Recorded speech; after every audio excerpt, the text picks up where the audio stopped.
Hi, everybody. Today's November 2nd, 2023, and I'm honored to have with me today Antonio Sabato Jr. Tell us a little about yourself, how I might have mispronounced your name, and what you've been up to. Oh, you did pretty good. Thank you for having me on your show. I'm Antonio Sabato Jr., actor, race car driver, so many other things. Yeah, we're here to talk about a film that I have coming out next year, hopefully early 2024. It's called Grace by Night. It's a powerful, motivational, just one of those stories that you just want to watch over and over again about struggles and how overcoming those struggles and just by the time the movie's over, you really feel something. It's about a man who loses everything, pretty much all, and he has to build himself up again and get back on his 2 feet. And those stories, like the Rocky stories, those films are necessary, I think, nowadays. Just motivational, good stories, good old fashioned stories that you can relate to.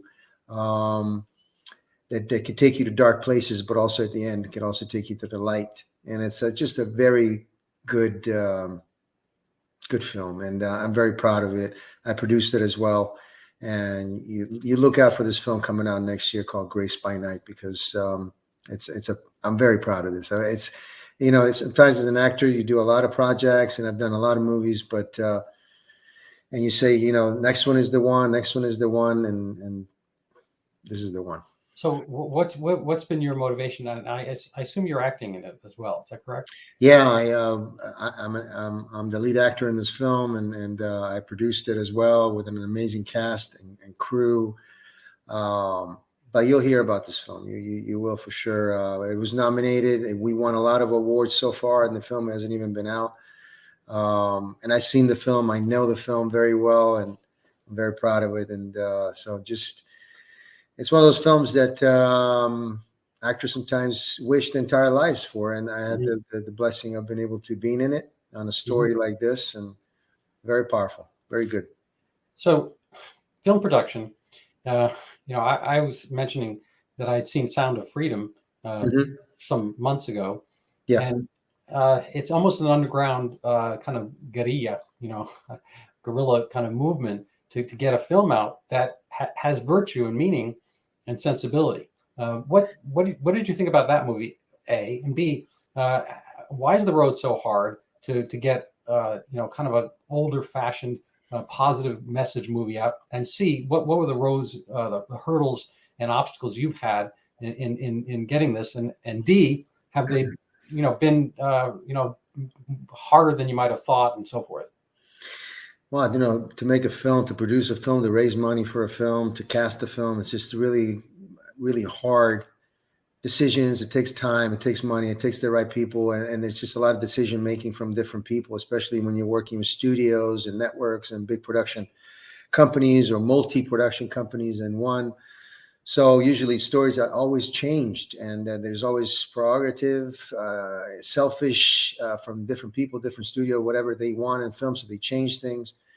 But when you do independent filmmaking, and really the decision is made by the director, the producer, and mostly, I mean, a film like Grace by Night, the director who wrote the story, knows the thing better than anybody. He can navigate the ship left and right. That's his baby. That's his thing. So there's no distractions from producers or other people, because he has the freedom. And that's what I had as a producer, as an actor, working with Nathan Leon, the director of Grace by Night. It was fascinating. It was good because it was just free. It was freedom to do what you believe to be true in your own sense as an artist, that you want to make something that means so much to you. But to raise money and to make films, and now look, we have a strike going on. People are striking out of work. It's tough times for everyone, especially for actors or people that work in the industry, like electrician, carpenters, transpo, production office, you name it. I mean, they're out of work right now, and I'm sending prayers. I'm sending love to everyone, because I understand that if you don't have other jobs or other ways to make a living, and you're in this film industry right now, it's tough. It's really tough. But I'm glad that I had the opportunity to produce and star in a film like this, and it doesn't happen too often. But I was extremely blessed, and it took many years, to raise even a small budget like this. But this film looks looks rich. It looks full of love, and just there's so many great elements to add to this movie, like our director of photography, our cast and crew. It was just it all came together to make a good project, not for the money, not for the fame, just to make something you're proud of that is good. It's really good stuff, and that was the best thing for me. And winning the awards and all that stuff was cherry on the top. That that the movie's worth everything, and it deserves the best because it is that good. It spoke for itself because we came out of left field and started winning and doing really well, and now we have a distribution company, and the film will be released in the theaters in early 2024. And even releasing it in theaters, my friend, it's really hard, because you don't know how long. But I think this, I know in my heart that this movie is spectacular. So did you propose the movie or try to get it picked up by any major studios? What were the responses, and what type of budget? We went to, it's funny enough, you bring the film you mentioned, Sound of Freedom, which is an excellent film. Grace by Night was seen by the distribution company that distributed that movie, and but they passed, and they missed a chance because this film is that good. And I'm telling them right now, when people are going to see it, is that Angel Films? Do I have that right? What's that? Is that called Angel Films? Is that yeah, yeah, and they're doing very well, but they passed them. But they as soon as they're going to have to come back to it because so you had to garner money. What is the budget? I mean, I our film is very small. It's 200,000 or something like that. Really? I mean, we worked. It's one of those films that for the next 3 weeks you're not going to get any sleep. But that worked really well for me and my character because it was a really dark time in this person's life and this character, and also in my life I was dealing with it. I brought everything to the table, and it worked really well, and it paid off. But everybody was devoted in the film. The cast and crew who did not get paid anything really. I mean, we were just happy to work on a film that was good. And it's when you work on something good, you don't think about money as long as they feed you and you got a place to stay. And it was a team effort from everybody working, 18 hours. I only had a day off, and we worked long hours. Everybody did. And I'm grateful for that. And I'm grateful to have a team that worked next to me that actually did all that. Because sometimes when you're working long hours and you don't have the money for this, for that, you run into issues and problems, and then you can't make your film. And ultimately what you want is to capture that moment on the camera. And that's all that really matters, and we did, which was cool. So where was it filmed, and what were your inspirations, as an actor and I guess producer in a sense?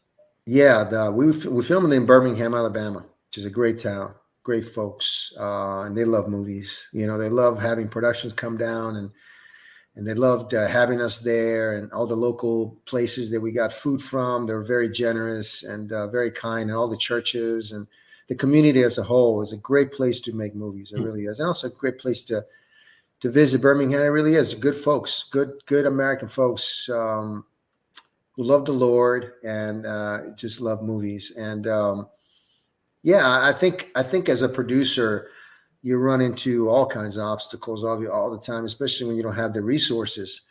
But Nathan Leon and his wife, Megan, work together really well, work together as producers, as a team. I love working. It's a great team to be a part of. Everything was planned out to the last minute. Every dollar, every penny, every contract, everything was done in a way that it was fluent. It was beautiful. We never ran into any issues, and it was a great environment. I would love to have all films shot like that and be around that environment. It was cool. Yeah, no, I mean, I think they should be. Have you watched Mean Streets? Oh yeah, absolutely. So I don't know what the budget was for that, but that's before De Niro was De Niro, before Scorsese was Scorsese. They had the same names, but they didn't have the same reputations. And I assume that it was done on a budget. Even in the difference in dollar value, similar to what you might have done. Exactly. It was But it brings you back to the meaning of why you're doing what you're doing. Do you love it for what reason? Why you're in it? It brought me back to really, really respecting. I mean, I've always respected my craft. My father was an actor before me. I became an actor, so it's always been there in my life. But when you work on something really good that you're proud of, that all the elements are coming together, and so much better. It's a winning team, and when I finally saw the film put together, many months after I was done, and I knew the film was going to be great. I just knew the experience was amazing. But when I saw it, it put it all together. It's going to be a phenomenal film. So I'm a big fan of Andrew Klavan, who is a kind of a political pundit now, but historically he's a writer. He's a great novelist. I've read dozens of his pieces, of his novels and so forth. But he was a screenwriter as well, and he got exorcised, cut out from Hollywood based on his political views. And there's one of his greatest books. I can't remember the title right now, but I read it not too long ago. It got the whole essence of the book got flipped around by the screenwriters who later took it on. He's found that Hollywood, it's hard to be a person of faith in Hollywood. It's hard to get the right message out. I'm wondering, what are your kind of spiritual and philosophical backings, and have you found kind of any counterplay or difficulty in acting according to the statutes of, say, mainstream kind of Hollywood, which might be antithetical to faith? Yeah, I know. It's different times nowadays. I mean, faith and Hollywood really don't go well together at this point. I don't think, or at least it's not to a level where it used to be. I don't think. But the fact of the matter is that Hollywood is really far left. See, I'm an independent, and I really could care less about politics or political parties. Either one of them or both of them are wrong. The Republicans and the Democrats are all the problem and the poison in this country. But when you're one way only and you're far left, and Hollywood is really at this point far left and there's nothing else, when you disagree for a far left point of view, you're wrong no matter what. So you got to play your cards right, and you got to keep politics and faith away from the entertainment world in a certain way. I think there's places and times for everything. But also, you got to treat it like this. I see it like this. God is bigger than everything. My faith, if is asked upon, I will answer faithfully and honorably. But I think all I can do, and I think in the past I was probably a person that would want to fight for that faith in a sense of being very passionate about it if I'm asked certain political things or whatever, but faith is included. But right now I'm more of all I could do is work on myself. All I could do is be a better person for myself so I can be helpful to others. Because if I feel at peace with myself, if I feel that I am getting myself better, then I can help so many other people or anyone you meet, really. Because when you meet people that have a peaceful soul about them, you can bring peace to that individual, even if it's for 2 seconds. Because we live in a world of the contrary to that, very hectful. People get up in the morning and start watching the news. It's always negative. So in the past, even when I venture in the political world for a little bit, which I'm glad I did, but I'm glad I'm out of it. It's right now for me, it's just a matter of finding peace and sharing that peace with others. It's important, whether it's in my work, whether it's in the way I speak to people, whatever I deal with on a daily routine. It's very important to me because I don't see enough of it. I don't see enough of individuals who are very peaceful toward me and giving me peace. I have to search it.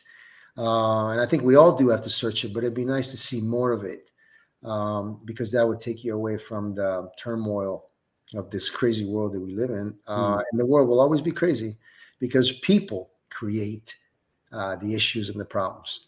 So, and people are not happy by just being okay. They want to create more problems. It's just nature of human beings. That's why God gave us the Bible, gave us tools, gave us things to survive, and having rules and regulations, because otherwise we're off the charts and we obviously create more problems.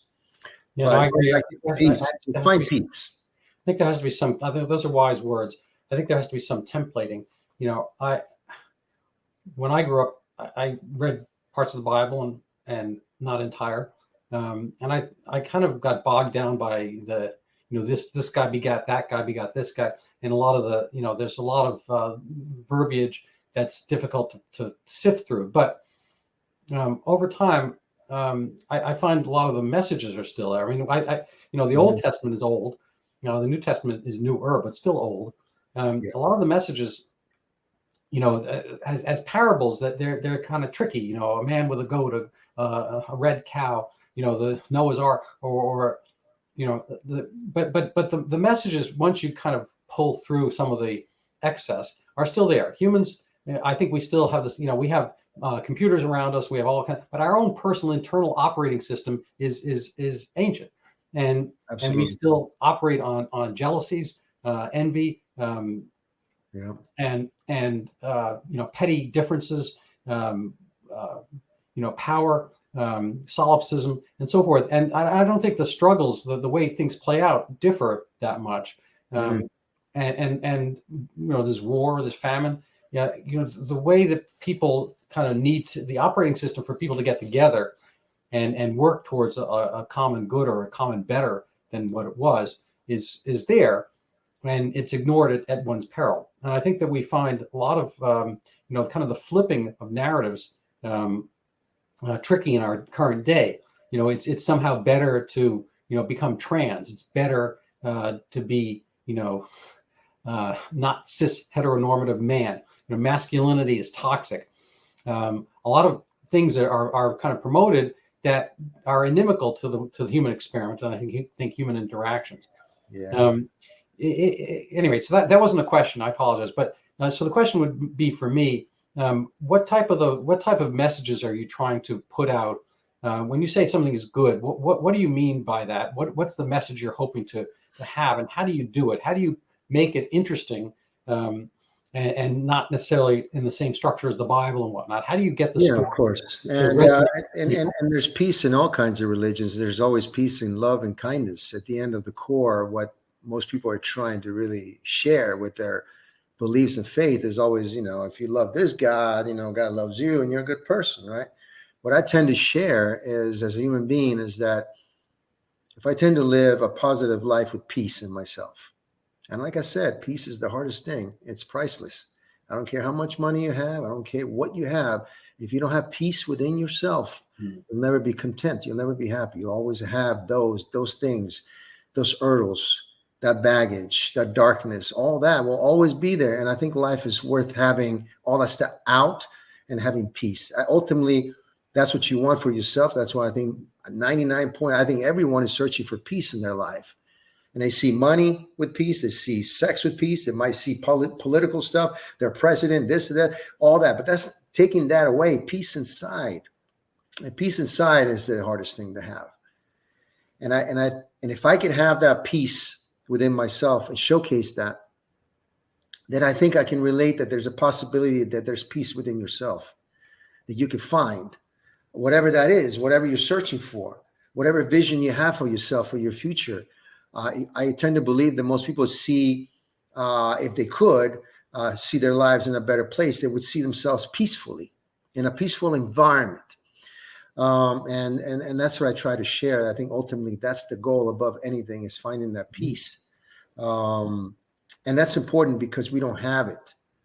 Days go by and most people don't have anything peaceful in it. And that's a shameful thing, because I think if more people were at peace with themselves and were in a better place, the world will be a different place. And I think we need more of those people. And I think there was a time that America was that place, where America was the future, where America, and I know technologically wise we are, but I'm more of going of personalities, our vibe about the country, the morality of the country, all that. we used to be in a country full of inspiration and honor, where it was, and it's still there, but I think we need to explore them, bring it back to life, that it's not about the colors, the party, the sex, all this other stuff that the news, that the big people up there are trying to pose into us, is where's that peace? Because when a country is at peace, when a family is at peace, when an individual is at peace, and that individual walks into a room, it's a different story. It brings peace to others and more peaceful people. And then that's what we like to go. When people take vacations, they like to go to peaceful places. They like to go to places where it brings them peace, whether it's relaxing on the beach or whatever. And I think that if you can find that same thing that creates that peace within yourself from the inside out, is what's lacking in our daily lives. Because our daily lives, my friend, is about power, fame, money, and all that other stuff that goes with it, that ultimately will overtake your life and your soul and your spirit, and ultimately will never give you peace. Thank you. I think those are wise words. What are your kind of movie or actor inspirations currently? Where would you have people if you had a 12-year-old kid around tagging along? Where would you have him direct himself, his vision to kind of pursue a reasonable career or possibility in the movie industry? I would definitely go and look at Tom Cruise's career. I met Tom. He was my big brother when I came to this country, because I watched all his films. I was a teenager when I came from Italy, and he will always be an actor, person that I've met. I have great respect for, who loves the business, who loves show business, who loves making films as much as I do. And it's I think there's a lot of wonderful actors and people in the industry who just love making films, who are incredible at what they do. There's just so many. He's definitely one of them. Spielberg will be one of them.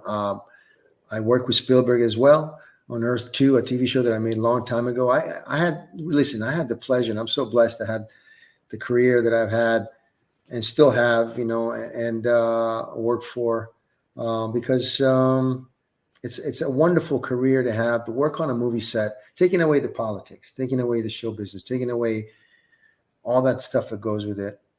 Working as an actor, it's been one of the most amazing experiences in my life. I love doing it. I love being on sets from day to night, rehearsals. I'm the one that stays the latest. I'm the one that gets in the earliest.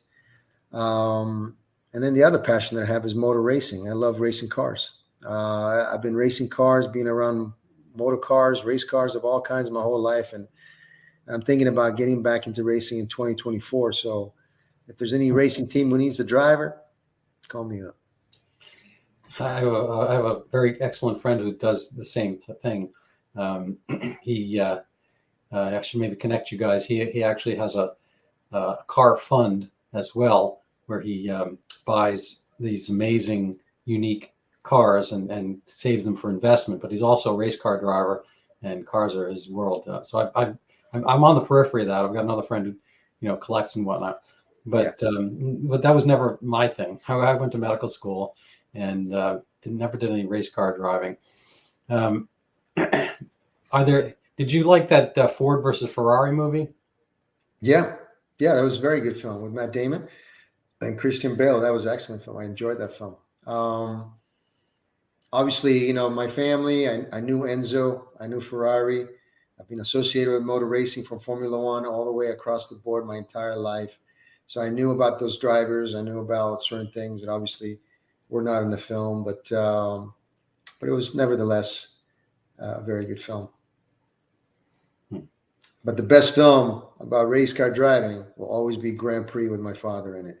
Nothing will ever beat that. Not even this Brad Pitt movie, F1 coming out with CGI, all this stuff. No. They didn't use CGI in 1966. Grand Prix was shot in Cinescope by John Frankenheimer, one of the greatest directors of all time, and that will be the only and one and only race car movie of all time. All right. Well, I have not seen it, so I will have to put that. 3 Academy Awards, MGM, 1966, James Gardner, about Formula One. That's the only one. My father played the Italian driver with Ferrari, Nino Barlini, and the greatest. So where did your dad grow up, and how did he get into acting? And what are your basic, I guess, tips about how to act? What are the talents you need to do this? Well, my father was born in Montelepre, outside of Palermo, and in Sicily. He always wanted to be an actor since I was a little boy, and never really went to school. He always would run out of school. He never really finished school, and as a teenager, he would run away from home, get on the train, and try to get to Rome or whatever, try to work as an actor. So my father's done a lot of films. God bless his soul. He's always going to be my idol, my number one, up in heaven. But he was the greatest, and he made a lot of great movies. And one of them, like I said, was Grand Prix, which I grew up as a little boy watching my father race cars, and obviously I ended up racing too. And so we can talk motor racing all the time because that's what I love, really, pretty much more than anything. But going back to the other question about acting, if you love something, you got to study it. If you love something, you got to dedicate yourself to it. When I came to this country, I didn't speak any English whatsoever. I only knew Italian, and I wanted to become an actor, and I wanted to make movies portraying American and characters or whatnot. And so I had to learn the language. I had to go to dialect coach classes. I went to the actor studio. One of my first teachers was Nina Foch. She passed away, one of the greatest actors of our time. Stella Adler. I just really dedicated myself to the craft, because it is a craft. It's a beautiful craft. But like anything, if you want to do something, you got to learn it, you got to study it, and you got to dedicate yourself to it until you get it. Well, that's excellent. So if the movies that have come out in the last year, where do they fall? If you had to give a quick thumbs up, thumbs down, and or critiques, how do you see the popular movies of the last year? Obviously, one of my favorites was Top Gun and Mission Impossible. I like Tom's movies. But also we're in a strike too, so there's not a lot of movies out.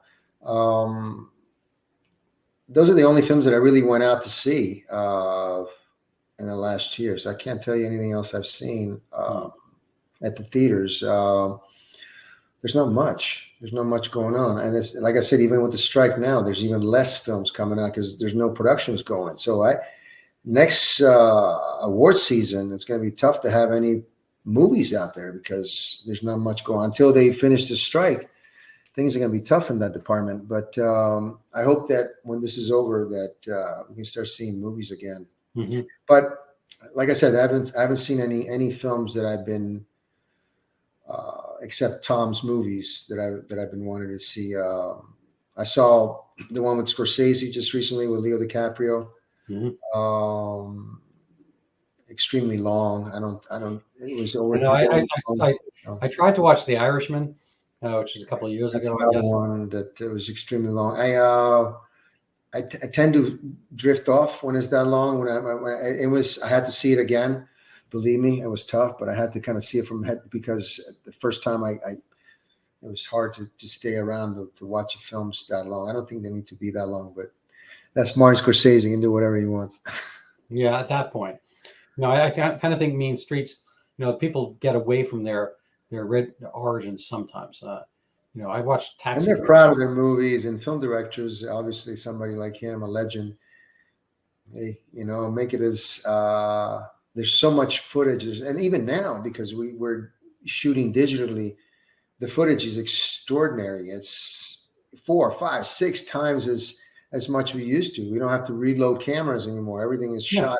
It's kind of weird to me that it's so expensive to make movies, but the technology has gone, has come down. The money has transferred into the editing, into that, the software, all that stuff. That's where, and the time consuming, but because there's so much information that we're able to acquire, film directors walk away with so many hours of footage. It's incredible, so you have sometimes you make a film, you could make 3 out of them, with so much footage. And all these big picture studio movies, as you can see, that we're going over 200, 2 hours and 45 minutes, over 3 hours long.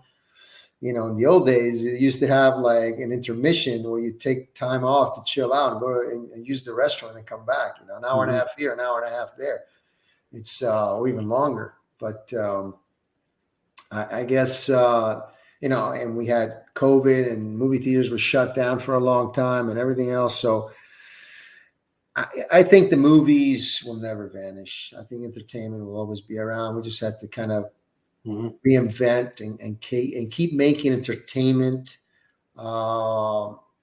pictures, with entertainment values, where people can be entertained and being taken away for an hour and a half.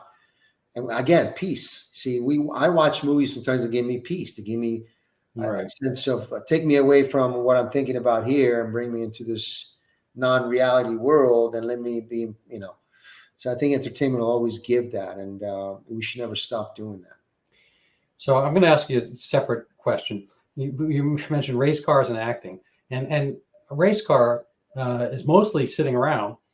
You need to put a lot of fine tuning into it, literally, and you have to work it, and you have to get polished, and you have to get tires. You have to do all this prep work, and then the race is over in seconds or minutes, or potentially hours or whatever, and then it's on to the next thing.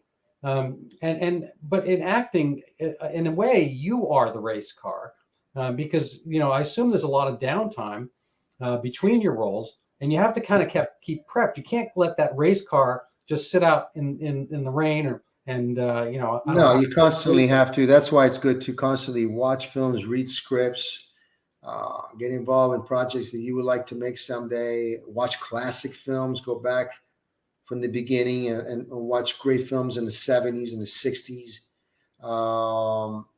Constantly be entertained by the craft that you want to be in. But, racing and filmmaking are similar in the sense that there's a team effort in making a film, and there's a team effort in winning races. Everybody has to come together, the engineers, the technicians, the carpenters, the editors, the music composers, the first AD, your production team, everybody on a film has to come together, and what you get out of the camera, how that moment happens. So it's dedicating yourself to something that takes time, and you have to have patience. Yeah. So both careers take a huge amount of patience, which I don't have, but I've learned. Fair enough. But because if you're an actor, you can act, you can pretend. But insofar as you are the race car, how do you keep yourself prepped? I understand the group activity to get that race car into the race. Yeah.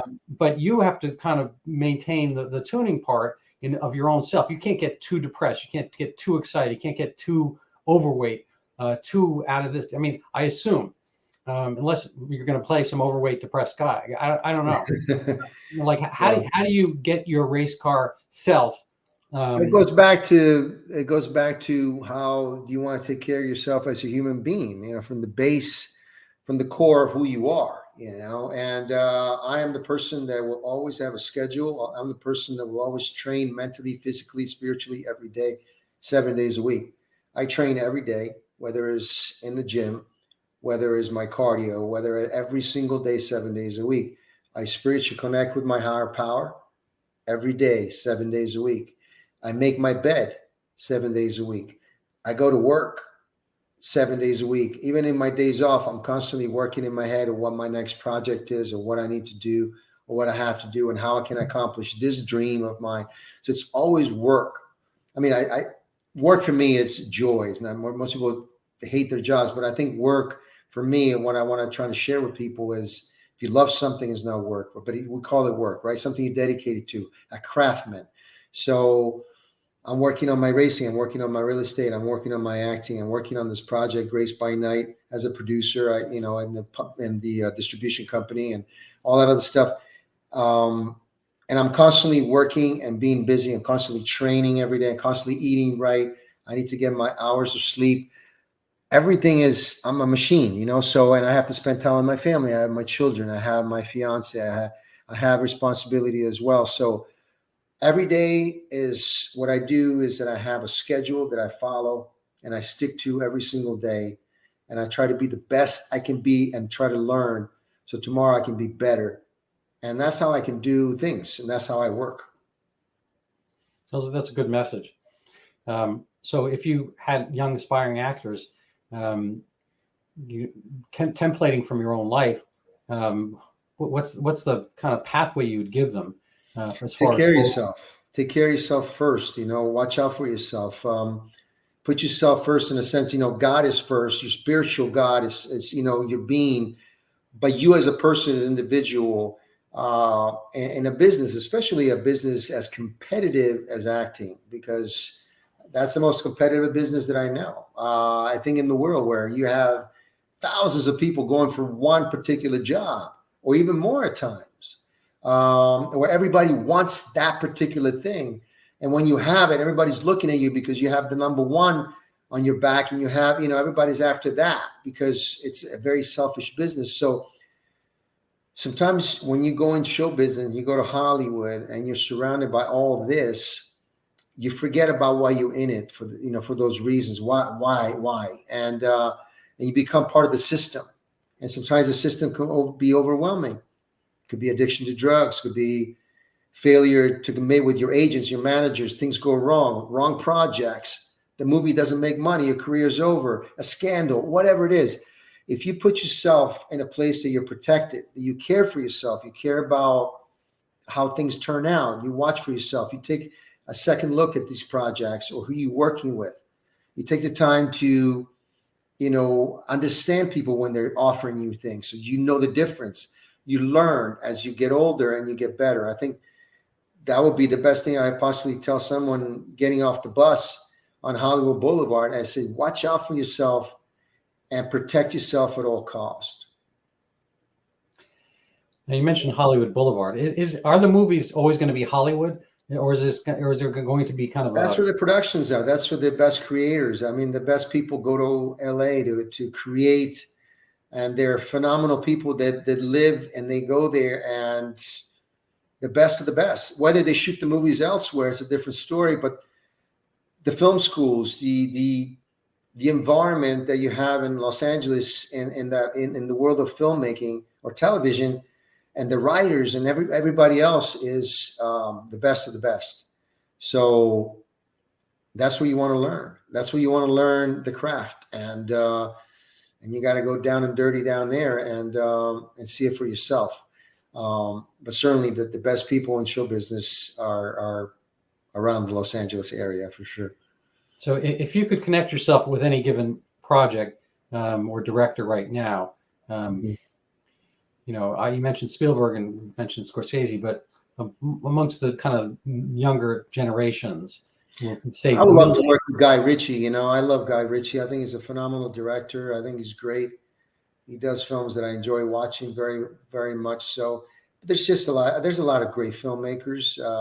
Nathan Leon, the director that I just worked with on Grace by Night, his career is about to start.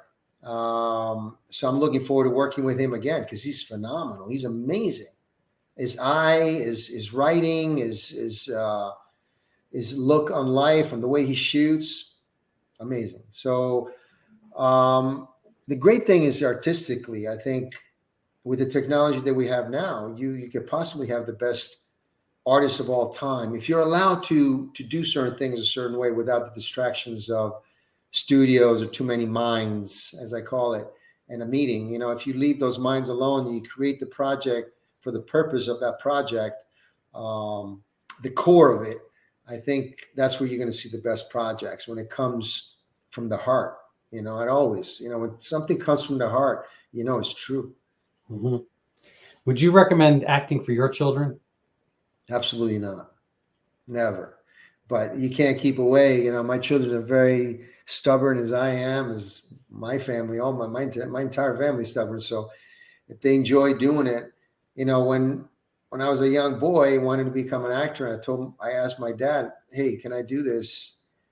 And I want to do this. I want to be an actor, Dad." And he was like, "No, you're not." And but he said to me, "Listen, if you want to do this, you got to show me that you want to do it. You got to show me that you're dedicated to it. And I showed him, and I showed my entire family. That's all I wanted to do my entire life. And he saw it, and he was very proud. And we started working together right away. And So we had many meetings, and meetings. We hung out working on many movies together. Me and my dad, with great times growing up on the movies with him. so where did you grow up, and where were those movies? And All over. I grew up in Italy. I was born and raised in Rome, Italy, and moved to this country in 1985. Very proud to be an American. My family as well. And I made movies in Italy. I made TV shows in Italy. I made movies here. I made movies all over the world. I love working in Italy. I love making movies there. I love working in Italian dialect. It was really challenging. That's my first language, but to work as an actor in Italian was a different challenge that I would love to do again. So this business has done really good things for me, and I'm very blessed. I'm still in it. And if people wanted to watch your filmography, what would you recommend they watch amongst the things you've been in? Oh, I have lots of films that I'm proud of. I have a film called Shark Hunter that I'm really proud of. A really fun film. High Voltage with my dad. That was a great film. The Big Hit with Mark Wahlberg. Grace by Night comes out in February. That is the most amazing film that I ever done, and the most proudest. But I've done a lot of films. A movie called Fatal Error, which I'm really proud of as well. I work with a lot of good folks, a lot of good people, a lot of great actors, great human beings. From Robert Wagner, I adore the guy. He's an idol of mine. I mean, he's incredible. And so many others. And it's a blessing. It's a blessing. This business has been good to my dad. It's been good to me, and I want to keep making movies. Well, that's amazing. So we're kind of rounding out our time here. What would be I'm going to have a final word after this, but what would be your advice to viewers and people who are, looking for, excellent movies? How do they figure things out? What are the warnings you give them about current Hollywood and/or TV productions and so forth? Well, I will give you my opinion for whatever it's worth. To find peace within yourself. I tend to believe that peace is priceless, and it's one of the things that it's very difficult to get and to achieve. But take care of yourself, find peace within yourself, look at yourself and as an open book, get to know yourself, get to know the good and the bad, see what you want to improve on, and do it, and never give up on that. And every day, as dark as it may seem, after the storm, there's always a light. And I know it's easier said than done, but I think we all deserve hope, faith, and peace in our lives. And I hope that the entertainment business gives you peace at times. If you watch movies, documentaries, whatever you can find that gives you that, because I think the most incredible, most fascinating people that I ever met, that I known or read about, are people that were extremely at peace with themselves. And that's what I strive to be every day, is at peace with myself. And I tend to have better days, and I tend to treat people with kindness, more kindness than ever when I do that. And people feel it, the world feels it, and I want to continue doing that. Well, that's lovely. I'm very much in your debt for having been on. I like to end with a little self-promotion, because why not? I help support this podcast. You can't pay me directly, but you can buy my book. It's over here. It's called Overturning Zika. It's about the 2015-16 pandemic in Brazil, which uprooted a lot of lives, and women were told not to have babies by WHO aligned physicians until they had a vaccine. There's been no vaccine. If people had listened, there'd be no children under the age of 7 throughout Latin America and beyond. It was a broadcast as a huge, terrible, bad thing. And nobody's kind of given an apology when it has never recurred ever since. So my book is kind of an expose. I didn't imagine I'd be writing this book when I started in medicine. And I've never been to Brazil. I've never seen a case of Zika or microcephaly, but it seemed a weird oddness that oddity that it was declared a pandemic, and then it never ever happened again. There was supposed to be, like, according to their predictions, 1 million babies with microcephaly born in excess every year, and this has never happened, and nobody's ever gone to apologize or stop it. And right now, there's going to be a Zika vaccine coming out in the next year or so, and it's undoubtedly going to be promoted worldwide to billions. And afterwards, they're going to announce what I've already been saying, which is that Zika microcephaly has disappeared, but they're going to take credit for it with their vaccine, which is my little bit of a conspiracy theory, but probably not far from the truth based on recent events. So I recommend you go to Amazon and check it out for no extra price. It's got a picture of me on the cover here. Actually, that's not mosquito. I'm a little bit further down here, but I recommend you check it out. I actually have a couple other forays into this. I've made a comic book on it because I think the topic's a little bit kind of complicated for people to get. And along your lines, I actually hired an excellent writer, friend of mine, to write a movie treatment on the topic. And if you have any hints on how to get that listened to or read at some point, because he took my book and quasi-fictionalized, a little bit like The Big Short is not, specifically truthful in every instance. It's fictionalized version. They take the characters and they kind of they movie-ize them. Yeah. So I have a movie version of what happened in Brazil, and it's really a sad. It's a human story because we're people, and I think that science, everyone thinks is some kind of magical thing where everyone's like Isaac Newton and Albert Einstein all convening in a group and coming out with the absolute truth every single time because they do all the experiments, they recheck the experiments. But it's people, and there's craven attitudes, there's greed, there's self-promotion. I mean, you're familiar with Hollywood, but I think it happens everywhere. And I think a lot of people self-aggrandize along the way. That is, they made their own reputations bigger. They were able to collect, different professorships. They were able to get their own, credits scores going higher in the academic world, but at the sake of and at the expense of, essentially, hundreds of millions of women who live with a crazy fear that a single mosquito bite can, unalterably damage a cherished life within if they're pregnant. And this just doesn't happen to be true. And women have not been told this in the intervening decade. And I think it's I'm kind of the only person on earth doing this. This is my own little tirade, my own little crusade, my own little, thing. But I think it's bigger. And I've gotten some kind of wind under my sails or wings from certain people in the, public health establishment, a little bit outside the established establishment, but nobody's disproven my thoughts on this. And especially year by year, as microcephaly is not growing, is not connected to Zika. Zika has disappeared as a phenomenon, as a virus, and so forth. I will become more and more correct over time. But I don't think people should wait, another decade till this turns into just a weird little oddity. Oh my God, what was that? Because there's going to be a vaccine, and again, I think it's going to be billions of doses, and maybe everyone on Earth will have to take it at some point pointlessly. And Zika is pretty much a dengue virus. The dengue vaccine is not harmless. There have been issues about that. So I think it's going to be a total no benefit, multi-risk proposition. And it's a little bit aligned with some of the things, we might have seen if anybody who's been awake the last 3 or 4 years might have seen and been, familiar with, and unfortunately,